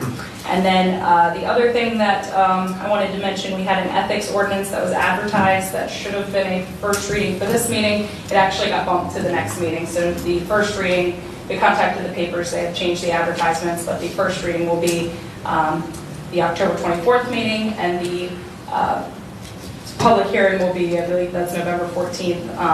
So just wanted to put that out there as well. So. Thank you. Any questions for our Human Resources Director, Kelsey Johnson? All right, thank you. Anything from our Administrative Assistant, Kate Dodd? Actually, Mayor, one thing I will mention is we did receive an email last week from a resident thanking Public Works for the incredible work that they did following all of the bad weather. And she asked that they be thanked publicly. So, yeah, thanks, Public Works. Thank you for that. Thank you. Anything additional? No, sir. All right. Any questions for Kate? All right. Up next are comments from the council. We'll begin with our Vice President, Dean Burrell. I just have two things. First thing is that to the public, thank you for returning me to this seat. This election was the first time that a vote had been cast against me sitting here since I've been here. And it really took some getting used to. But those of you that encouraged me and had those uplifting comments, I want each of you to know that there are and will be greatly appreciated. This election thing was, believe it or not, absolutely new to me. And I've been sitting here almost forever, but it was a learning experience. And now that I have the confirmation of those folks of District 4, I will continue to do my best to support you and all of the citizens of the town of Berlin. My second thing is for Jimmy Charles. I got a request from Mark Brown. Mark Brown is a local school bus driver. And he asked me to share that at the corner of Franklin and Branch, when he looks left, there is a tree that is obstructing his vision down Branch Street. And he asked that if anything could be done with that tree, it would be greatly appreciated. We will go to Franklin and Branch tomorrow morning and see what we can help out with. Maybe I'm tired. But where in the world do Franklin and Branch meet? Yeah, that's what I was trying to figure out. Yes. Wait a minute. Yes. I'm sorry, I just got it. Jolly funeral. I just got it. Never mind. I had to think about that for a second. I mean, I go there for daycare. The other branch. Yes. The other Franklin. Right, the other Franklin. Yeah. Because in my mind, I'm thinking BIS. I did talk with the transportation at the school, and I asked them if they talked with their drivers to communicate with them and forward an email to me of particular areas throughout town. They did do that after the first couple days. We did go out and hit a couple areas to help with that. So pass on to the drivers if they want, they can contact you or through their transportation department. I will let Mark know that. Thank you. But he usually tells me. Thank you. Councilmember Nur? Sure, two things. I just want to offer the chief kudos for Officer Bratton for going above and beyond. That's pretty remarkable what he did. It's appreciated. Mary, I know you got a lot of RFPs going. Is the AV system one of those RFPs or where are we It's at? also on my to-do list. Yeah, but we have AV, we have strategic plan, we've No, got a bunch of there's a them. lot So- of them. But yeah, so they are in the queue, but Okay. Just want to make sure it's in the works. Okay. That's it. thank you. Up next, Councilmember Nichols. I don't have anything. What? I was relaxing. Well, wait, stop! How about this? Congratulations, gentlemen, on elections, well earned. Congratulations, all three of you. Yeah, I don't have anything today. I'm saving it for the 24th. Thank you. Councilmember Ward? Yeah, just three things, kind of going along the lines with the RFPs. I know that Jamie isn't here, but I'm wondering if we can have a follow-up or what the status is of the Broad Street Lift Station RFP. I don't need an answer, but if you could look into that. The other things is I noticed not to steal your thunder probably from your report, but I noticed that there's the pop-up for the community yard sale on our website. And if you, Mayor or Mayor, would mind making a note, after the new year, I think that pop-up would be good for our committee openings that will be coming up and that we still need. So if that's something we could do. You mean Like the little. the header image? No, the pop-up. I don't think it needs to be on every single page. The pop-ups, yeah, the pop-ups can be good and not good. They can become annoying very quickly, but. Well, if you wouldn't mind looking into it after the new year. Sure. And then my final thing, and I don't know, we may already have this, but with all the age of the trees, I'm hearing we're moving a lot of trees because they're not healthy or they're deceased. Do we have, for every tree we take down, are we planting another one? Are we doing anything kind of? Great question. I hate to see all these trees go, and if we're not even trying to do anything, is there something that exists? So we actually have the beautification committee. And the beautification committee is, just an example, say look over on Commerce Street where the trees had to come down. Oh, yeah. They're working through the acquisition of new trees and identifying what's a good tree and what's a native species, what's not. And so yes, to answer your question, do we have a defined one goes, three plant? No. But we do have a process of replanting trees, and we want to see that. Right. It adds to the aesthetic and it adds to the environmental component. Well, yeah, the exactly. replacement, you're hoping to make a native species. Correct, and that's not in my wheelhouse. And I don't even know if that's in Jimmy's, so we deferred that to the beautification committee. And that was all. I've said my congratulations, of course, but that was all I had. Thank you. Thank you. Councilmember Steve Green. Well, I like the view.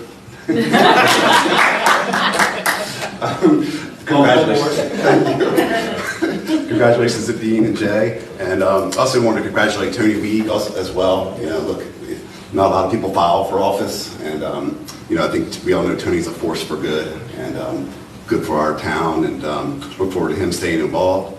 Thanks to the elections committee as well. I was here that night when the results were. So Mary, Kelsey, Kate, you guys were here too. And I think that elections committee, that's great volunteer work that they do. And then it's for Troy, I just kind of want to recognize him. 14 years, thanks for the recognition for him. 14 years is certainly an amazing level of service. I did want to note that since I filed and he decided that he was not going to run, both his kids have become engaged. So I'm going to take credit for that. But Troy's a great guy, and 14 years is something that we should all recognize. So just to the citizens, I want to let them know that I'm open and available anytime. I thank them for not filing against me, but I do hope that they know that they can reach me and that I'm accessible to them, and that's important to me. It's my goal after filing was I wanted to show that I cared. I was here every meeting since I filed, and so I'm a caring person and I'm devoted and dedicated. So I want to bring that to all of you to know that. The administration has been a joy to get to know some of you that I have privately. And I've known a lot of you for a long time. I've asked many of you what it takes to be a good council person, so I appreciate you sharing that. Mary, today I filed, I asked you that. Kelsey asked you to do that at onboarding. Jimmy, I asked you that. 6 a.m. when you were measuring the sign, I believe. So that's important to me. And I got an email that I just wanted to share from a former town administrator. It's been 10 years since he's been here, but I worked with him in my day job, and he said that he was offering his congratulations, but I wanted to share. He said that his career has taken a lot of different places over the years since he left, but he said that Berlin will be my most enjoyable place I had the privilege of working. So I think that that's worthy of sharing, and I think that it's made me feel great to hear that. And really, that's all I have. I want to thank my family because, as the mayor said, we all have a support system that allows us to be here, and I don't take it for granted. Got some MVPs at home, so that's all I have. Well, thank you. See what I'm saying? This guy, I'm not gonna have much to say. We're anchored. We're anchored on the edge. All right, up next, comments from the mayor. I'll keep mine brief, but I do want to extend my congratulations, one, on a successful campaign, two, on continuing as vice president. It means a lot. Your opinion's very valued. Your knowledge and experience of the town is something that I lean on frequently, and I appreciate it. So thank you, sir. And my new colleague to the left, congratulations as well. We've worked well together. We haven't always seen eye to eye on issues, but like Troy, and I think like Mr. Green, him and I talked as well. Good debate is always a good thing. So, and I value your opinion, and thank you for continuing your service. Thank you. So, Mr. Green, welcome aboard, Councilmember Green. So I look forward to working together as well. I think you bring a lot to the table, and I think that's recognized by our citizens. So that goes a long way. A lot to live up to, but I think that you're capable of filling those shoes. With that being said, we will be having a new council member orientation. I realize there's only one council member, but it will be a work session. It'll probably be later to the end of October, if not the beginning of November, but that will be opened as a work session for the entire council to join, and it will be published live via Facebook. So thank you to that, and our department heads will be present, of course. Mayor, Yes. not to Oh, interrupt go ahead. you, but I'm joining myself and my team to congratulate everybody and welcome aboard. We work as a team. You have wonderful staff. Real proud to be as a team and a family.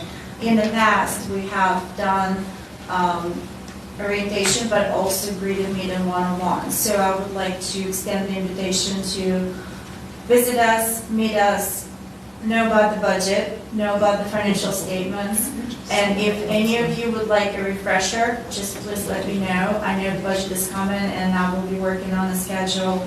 So if you have any input, suggestions, way ahead would be better than afterwards. So that's the process.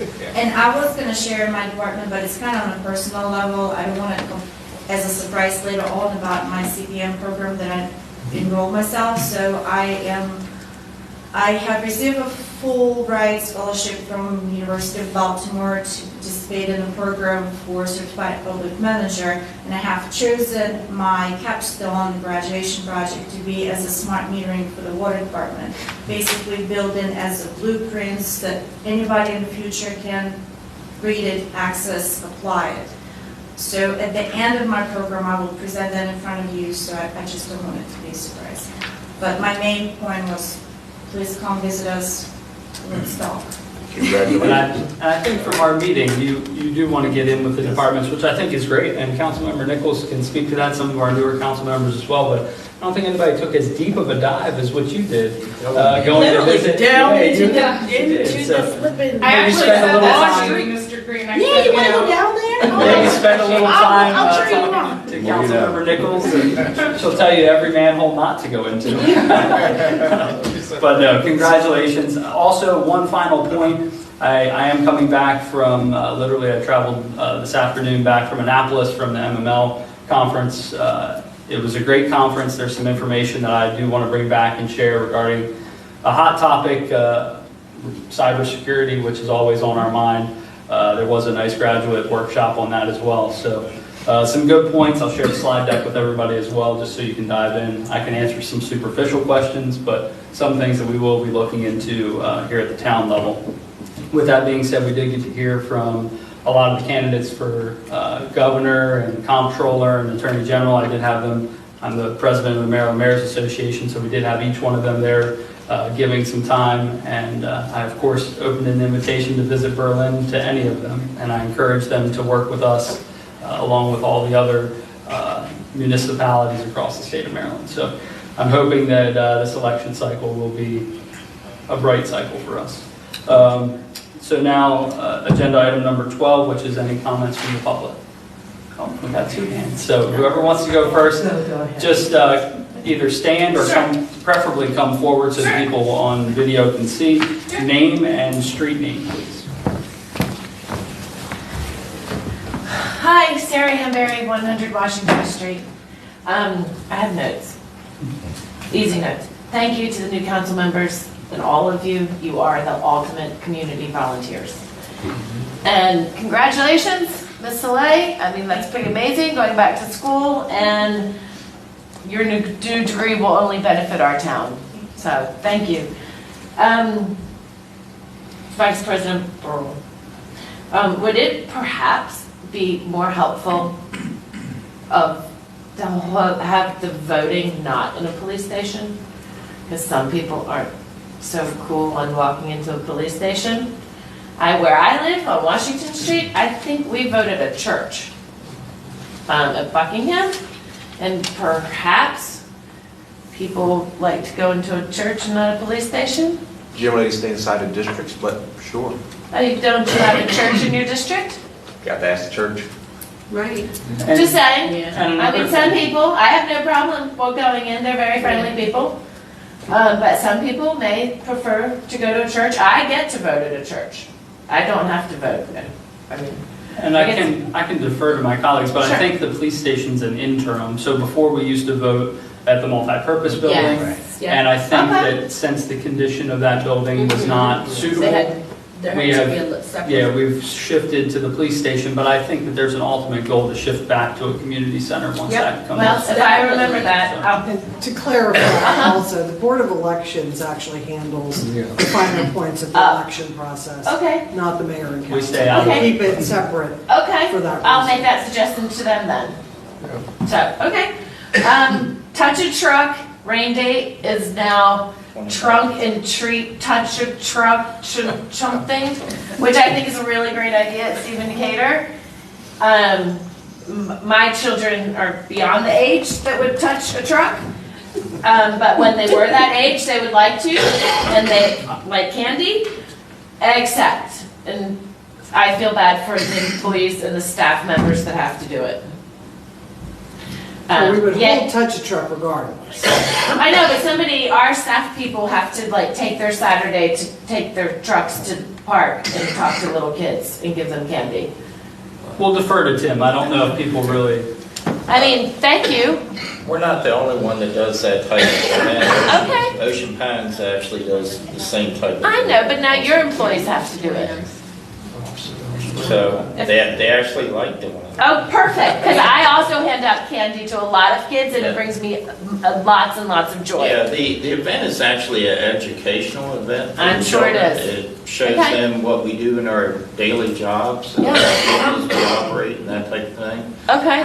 Some of the children also get to operate the equipment. Oh, they do? Yeah, they do. What do they get to operate, if you don't mind me asking, what do they get to touch on your truck? Actually, they get to operate our digger derrick, our line truck. Do they? Yeah, we are right there with them while they're doing it. And they pick up like a 5-gallon bucket of sand and they move it. It's like a big crane to them. So they enjoy that. They get to see the inside of the bucket trucks, for example, the fire trucks, police vehicles. Sometimes we have K-9 demonstrations.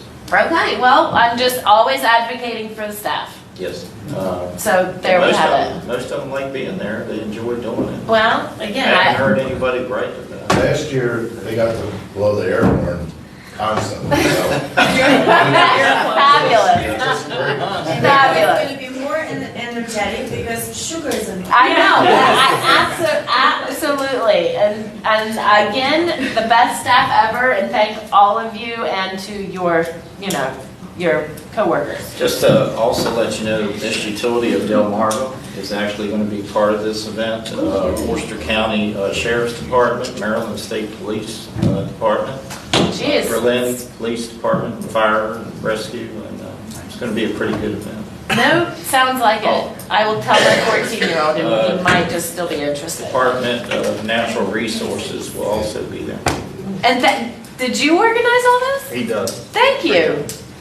And there's a whole bunch of big kids there also. Yeah, Tim Yeah, right? spearheads this every year. What number are you on as far as Touch a Truck goes? I think this is the 5th or 6th year. I believe. Well, And it's very well attended. and it might even be more well attended because they get candy and costumes. It's actually growing more and more each year. Okay. Well, thank you. But again, it was in my notes as an advocate for employees working on a Saturday. Okay. And they do get comp time. I would like to mention Okay, that. all right, here we It's go. not volunteer. Okay.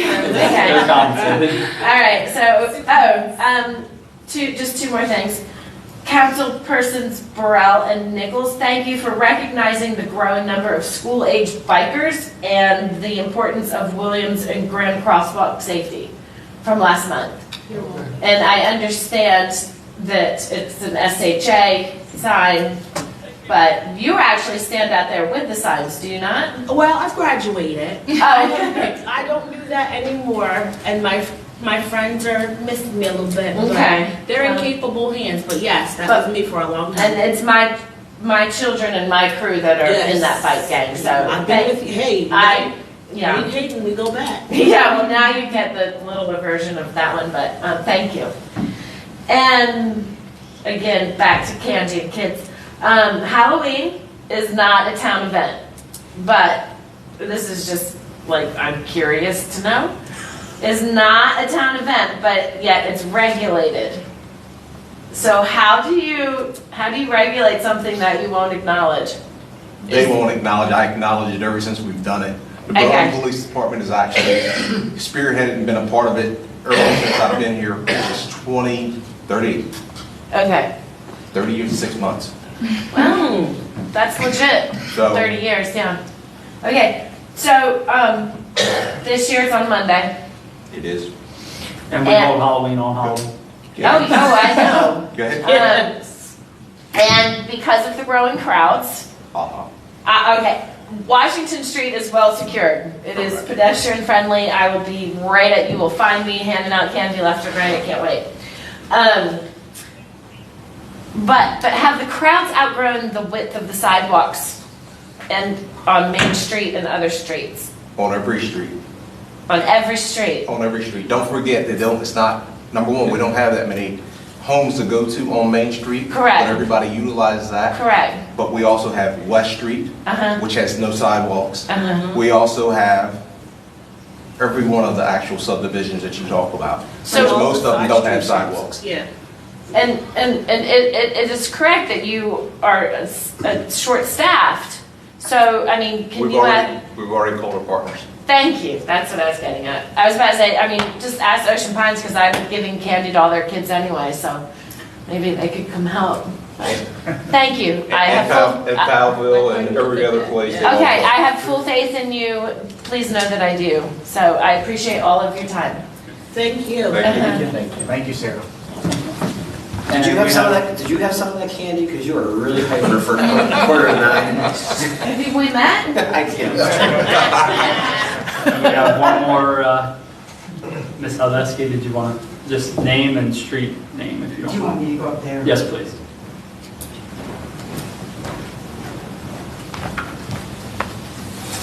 Mary Hidleski, Westminster Drive. Good evening, congratulations, and thank you for all what you all do. I agree with what she said on the voting at the police station. And I have another question on that. Is it possible, why does the town of Berlin vote on a different day other than like the November general elections? Is there a reason for that, or does anybody even know, or is it just something that's always been? Traditionally, municipalities have always voted separate from the national elections. If we did vote on the same day as the national elections, we could do that, but it's not part of the election, it's still being it's still separate. Right. Yes. We have talked to the county about it in the past. There are reasons that they are not able to work that out. I do intend to talk to them about it again, but in the past, we have been told that it was something they could not accommodate. Okay, because, there was a lot of, And I do want to emphasize, they could not accommodate it, and they had very legitimate and valid reasons for that. It's just been a number of years since I've had that conversation with them. okay, could it, because, as I said, the talk after the election, and, just to get more people involved, because we had what is it, District 4, where there's 888, eligible voters, but only 72 actually voted. And so trying to figure out why that happened, and listen try to stop the talking of it. So I just asked the question, what do you guys think would help? And out of the people who answered, just about all of them said that the thing that would help them the most was to go ahead and put it on the same day as the general election. And then I was surprised when people came back and said the same thing as to what she said, is that they were not comfortable going into a police station. The other item that got mentioned was digital voting, and I have no idea what that is. So The town is not capable. Okay, I don't, so I'm not. We looked into that sort of voting or a more sophisticated system a number of years ago. Yeah. And it would have cost thousands of dollars per voter. Okay. Then. It was just not. Well, if there would be any, unless people are like really objected to it, if there would be some way to look at maybe doing it on the same day. As I said, I am going to talk to the county about it. But my recollection is when they said they were not able to accommodate it in the past, they had legitimate reasons. I just don't recall what I can they tell you said. this, I know Ocean City went through that transition. Yes. They were separate, and then now we're all on one day. Right, yes, I realize that, yeah. And the other thing is to the point of whether people feel comfortable or not.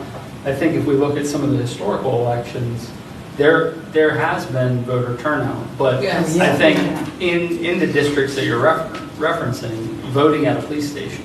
So the other thing is that you have to look at it in the scope of what occurred, right? We had 2 seats that were not contested. Yeah. We only had 1 seat that was contested. So that does limit voter turnout as well.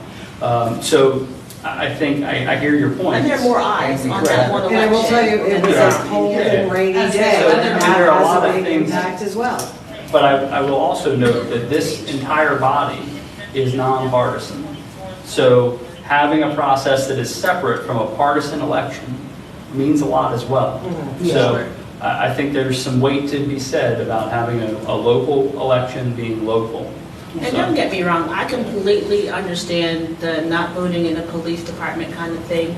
The chief will be the first to tell you that Shanika Nichols gets heebie-jeebies when she thinks about police departments. However, she still goes in there, and when it was election season 2 years ago, and it's just a personal thing. It's not anything to do with anybody else or anything else. It's just a Shanika Nichols thing. But 2 years ago, when it was time to vote, she put her big girl panties on, and she walked up in that place and she voted. And we were both out there with We were voters, and for I can tell you hours. more than 72 people showed up. Most definitely. So, but that was a highly contested race as well. So. Well, the other thing, and I don't, the other thing I was told, after I asked this, was that some people were concerned that the town didn't advertise it. But I don't think that's true either. Mary goes through Yeah. a very Shy of arduous knocking on process. people's doors, I don't know what else we could have Well, done to I'm get the word going to out. tell you, when the power was turned out, when you were turning the power off, it was everywhere. You went to the main, other than a plane flying it across, which probably happened, but, there were still people who said that they didn't know what was going to happen. I even saw somebody post that it wasn't posted on Facebook. but Yes. You posted it at least a half a dozen times. So I information is out had a there. couple of neighbors tell me they were shocked that the power went out. I'm like, so I don't know if there's any way that we can do it where, I don't know how else to do it to make people realize that it was happening. I will tell you a response we got from somebody one time when we had a planned water outage. It was a main break and they had to turn the water off. A notice was posted on the door, they knocked on the door, a code red went out, press releases went out. This person said, I don't watch TV, I'm not on the internet, and I don't use that door. Gotcha, So I will tell you that there are some people who are unreachable. And Dave posts properties all the time with public notices, and people say that they don't know. But we try our best to get all public information out to people. So we do, and our staff do a very fine job of that. There is a citizen responsibility to. Absolutely. To make yourself available for information as well. I agree. I just wanted to pass it, it's what I heard, and I just. And we appreciate you being that person to come and voice that, because one thing that really gets under my skin more than anything is a bunch of idle chit chat. If you've got a complaint, a concern, or an issue, bring it to the table, please. That's it. If it's out there in the streets, bring it right here to where you can at least have it addressed. Because no one, and I know that you weren't saying this or even implying it, but no one purposely chose the police department for the scare tactics. No one tried to keep people from knowing the dates. There was no voter suppression in this election, nor any others that I know of, that has taken place here in this town of Berlin. This was not the first time that Berlin Police Department was used for elections. Well, as I said, it never even crossed my mind till and 13 people came back with that, and I'm like, why? And thank you, Mayor, for taking us back a few steps. in the district. Yeah. Right. Thank you for taking us back a couple of steps and pointing out why it is that we do use that facility, because had we had a community center, if we had one today, we wouldn't be voting in the police department, at least I don't think we would, because that's where we were voting before. So, hold on tight, folks, just get ready, because that's the plan. We're trying to get you what you're asking for, so that you can have a nice place that you feel comfortable doing things in, including voting. Okay. Can I also note that it's not located in the police department per se? I mean, there is a You don't have side cells room. or anything. Yeah, there's a side room that you go in the door. It's You not. don't see the jail You don't cells. know. Well, and It's the honestly, operators. it's a mirrored thing anyways. You can't even see really in the police department unless you're like this. So I'm just saying it is kind of separate. There's no police in that space. It's just the board. It's just a room. It's a room that's literally, you walk through the door, to the right is the bathroom, to the left is where you go vote and you walk back out. And it's also a community meeting space. It is So- a community meeting space. Is it? I didn't know that. But we appreciate the feedback. Okay, Thank but you so anyway, I much. just wanted to pass that along. But thank you. Thank you very much. We appreciate it. All right, up next is any comments from the press? All right, and then Vice President Burrow. Move to adjourn. Thank you. And if you all stay, or you can leave, however you want to do it, but we do have another order of business, that's our closed session. So I'm going to read the summary while everybody's either leaving or... Chief Downing, can you stay for just a moment? Not anything bad. We have to move a recording, or? We should probably stop I and think start so. over. Stop and then start over. Thank you. That is beautiful, Andrew. Thank you, Andrew. Have a great evening. Thank you. David.